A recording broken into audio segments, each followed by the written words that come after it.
परम आदरणीय श्रोता बंधुओं, सादर नमन। वाग्देवी माँ सरस्वती के चरण कमलों में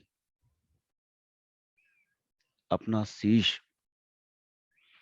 झुकाते हुए गोस्वामी तुलसीदास जी महाराज द्वारा रचित श्री रामचरितमानस के कतिपय व्यवहारिक प्रसंगों पर अपना मंतव्य प्रस्तुत करने हेतु आप सबके समक्ष उपस्थित हूं। गोस्वामी जी महाराज मानस चितेरा हैं, जिन्होंने श्री रामचरितमानस जैसे महान ग्रंथ में वेदों, पुराणों, उपनिषदों एवं स्मृति ग्रंथों का सार तत्व समाहित करके गागर में सागर भर दिया है। गोस्वामी जी महाराज श्री रामचरितमानस को न केवल धार्मिक दृष्टि से उपादेयी बनाते हैं, अपितु उनके अनेक उद्धरणों में, अनेक प्रसंगों में जीवन के व्यवहारिक पहलुओं की भी व्याख्या की गई है। गोस्वामी जी महाराज कलियुग में होने वाले सामाजिक व राजनैतिक एवं धार्मिक परिवर्तनों का सूक्ष्म अन्वेषण करते हैं और अपनी दिव्य दृष्टि से उसे अपने शब्दों में, अपनी भाषा में, अपनी शैली में प्रकट करते हैं। गोस्वामी जी महाराज कलियुग में स्त्रियों का आचरण व परिवार की संरचना का प्रारूप क्या होगा, इस पर अपनी बात कहते हुए अत्यंत सटीक व मार्मिक शब्द में पिरोने का यत्न करते हैं। गोस्वामी जी महाराज कहते हैं, बहुधाम सवारहि धाम जति, विषया हरि लीन न रही बिरती, तपसी धनवंत दरिद्र गृही, कलि कौलु कौतुक तात न जात कही। कलयुग के भविष्य दृष्टा गोस्वामी जी ने जो भी भविष्यवाणी की है, वो आज के युग में, आज के परिवेश में 100% चरितार्थ हो रही है। कलयुग में साधु संत, सन्यासी विलासितापूर्ण जीवन शैली को अपनाते हुए अत्यधिक धन का व्यय कर महलनुमा मकान में, महलनुमा भवनों में रहते हैं और उसकी साज सज्जा में करोड़ों रुपया व्यय करते हैं। उनमें सर्वथा वैराग्य का अभाव हो चुका है। भोग विलासिता उनकी जीवन शैली बन चुकी है। तपस्वी धनवान हो गए हैं और गृहस्थ जीवन में रहने वाले लोग दरिद्रता, गरीबी व अभाव में जीवन यापन कर रहे हैं। कलयुग की यह लीला अपरंपार है। साधु संतों का जो जीवन है, वो तपस्वी का जीवन है, कठोर जीवन है, जहां भोग विलासिता का कोई स्थान नहीं है, जहां परिवार का कोई स्थान नहीं है, मोह माया का कोई स्थान नहीं है। किंतु अधिकांश साधु संत माया रूपी जाल में फंसे हुए हैं। पारिवारिक जीवन में रहते हुए भी वह तथाकथित साधु और संत का वेश धारण करके समाज को ठगने का यत्न कर रहे हैं।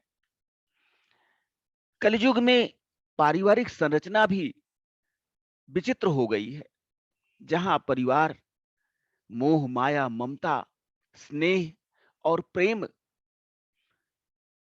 का अवलंब हुआ करते थे, वहीं पर परिवारों में इतनी कटुता आ गई है, इतना स्वार्थ आ गया है कि परिवारों की संरचना ही नष्ट विनष्ट होती जा रही है। कुलवंती निकारहि नारी सती, गृह आनहि चेरी निबेरी गति, सुत मानहि मातु पिता तब लो, अबला नन दीख नहीं जब लव। कलयुग में पुरुषों व नारियों के मध्य संबंध अत्यंत कटुतापूर्ण हो गए हैं। परिवार की अवधारणा ही बदल चुकी है, परिवार की अवधारणा नष्ट हो चुकी है। चारों ओर रिश्तों में स्वार्थ और लोलुपता का वास हो चुका है। लज्जाशील कुल की रक्षा करने वाली एवं पतिव्रता नारियों का निरंतर अनादर व अपमान हो रहा है। उन्हें प्रताड़ित करके घर से निकाल दिया जाता है तथा घर में दासी को पत्नी के रूप में रखा जाता है। भौतिकता ने नैतिकता को जकड़ लिया है। पुत्र अपने माता पिता का तभी तक आदर करते हैं जब तक वह अपनी स्त्री का मुख नहीं देख लेते, अर्थात उनकी शादी नहीं हो जाती। जब तक पुत्र का विवाह नहीं होता, तब तक वो माता पिता का सम्मान करते हैं, उनकी आज्ञा का पालन करते हैं, उनका आदर करते हैं। और जैसे ही पुत्र युवा हो जाते हैं, उनका विवाह हो जाता है, बहू घर में आ जाती है, वैसे ही वह अपने माता पिता का अनादर करने लगते हैं, अपमान करने लगते हैं और उनकी बात को सदैव अस्वीकार करते रहते हैं। कतिपय पुत्र व बहुएं तो ऐसी भी हैं जो अपने माता पिता को घर से निकालकर दर दर की ठोकरें खाने के लिए छोड़ देते हैं। अनेक तथाकथित लायक पुत्र ऐसे भी हैं जो अपने वृद्ध माता पिता को वृद्धाश्रम में छोड़कर चैन की नींद सोते हैं। ससुरारी पियारी लगी जब ते, रिपुरूप कुटुंब बये तब ते, नृप पाप परायन धर्म नहीं, करि दंड विदंड प्रजा नितहि। बच्चों की शादी ब्याह के बाद उन्हें ससुराल प्रिय लगने लगती है। उनके साथ ससुर साले व अन्य ससुराल के परिवारीजन उन्हें अपने सगे लगने लगते हैं और परिवार के लोग उन्हें अपने दुश्मन प्रतीत होते हैं। विवाह के उपरांत प्रायः घरों में यह देखा गया है कि बच्चे अपने माता पिता की उपेक्षा करके अपने ससुराल के लोगों का आदर व सम्मान करने लगते हैं।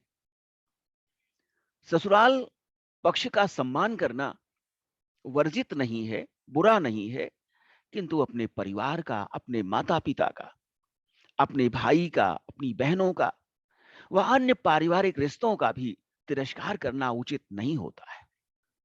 दोनों परिवार जिस प्रकार से लड़की के अपने माता पिता होते हैं और वो लड़की अपने माता पिता का पूरा ख्याल रखती है, उनका सम्मान करती है, उसी प्रकार से लड़के को भी, वर पक्ष को भी अपने परिवार का, अपने सम्मान, अपने परिवार का, अपने माता-पिता की रक्षा करना चाहिए, अपने माता-पिता का सम्मान करना चाहिए। कलयुग का प्रभाव राजधर्म पर भी अत्यंत प्रतिकूल पड़ा है। वर्तमान में राजतंत्र नहीं है, किंतु प्रजातांत्रिक सरकारों द्वारा भी जनता के कल्याण के लिए कुछ खास यत्न नहीं किए जाते हैं। धन का अपव्यय किया जाता है। करों के रूप में अर्जित धन नेतागण व शासक वर्ग के लोग भोग विलासिता में व अन्य रूप में व्यय कर देते हैं। शासक वर्ग अधर्म व पापाचार में संलग्न हो चुके हैं। राजा द्वारा प्रजा का पालन न करके अपितु शोषण एवं उत्पीड़न किया जाता है। उनमें धर्म का लोप हो चुका है। अधर्म की सबलता हो चुकी है। अधर्म की राह उन्हें सहज लगने लगी है। वह प्रजा को नित्य अकारण ही बिना किसी अपराध के दंडित करके उनका शोषण करने लगे हैं और गरीब जनता से प्रजापालक जैसा व्यवहार न करके अधिनायक जैसा आचरण करने लगे हैं। कलयुग का यह प्रथम सोपान है। इस दौर में जो कुछ भी दृष्टिगत हो रहा है वह पूर्व के किसी युग में नहीं हुआ है। समाज की व्यवस्था, परिवार की व्यवस्था, परस्पर प्रेम, सौहार्द सब विलुप्त प्राय होते जा रहे हैं। संबंधों में कटुता, संबंधों में स्वार्थ, संबंधों में लालच, संबंधों में लोलुपता इस कलयुग की प्रधानता है। झूठ का, आडंबर का, दिखावे का वर्चस्व होता जा रहा है। माता पिता की सेवा, उनकी देखभाल, उनकी आज्ञा पालन, यह सब ऐसा प्रतीत होता है कि सतयुग और त्रेता के ऐसा प्रतीत होता है कि सतयुग और त्रेता के लिए ही अभीष्ट थे। मानव धर्म तिरोहित हो चुका है। मनुष्य के आचरण में पैशाचिक प्रवृत्तियों का, राक्षसी प्रवृत्तियों का वास होता जा रहा है।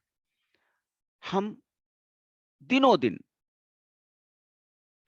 पतन के घोर अंधकार में डूबते जा रहे हैं, जहां हमारी अधोगति सुनिश्चित है यदि हमने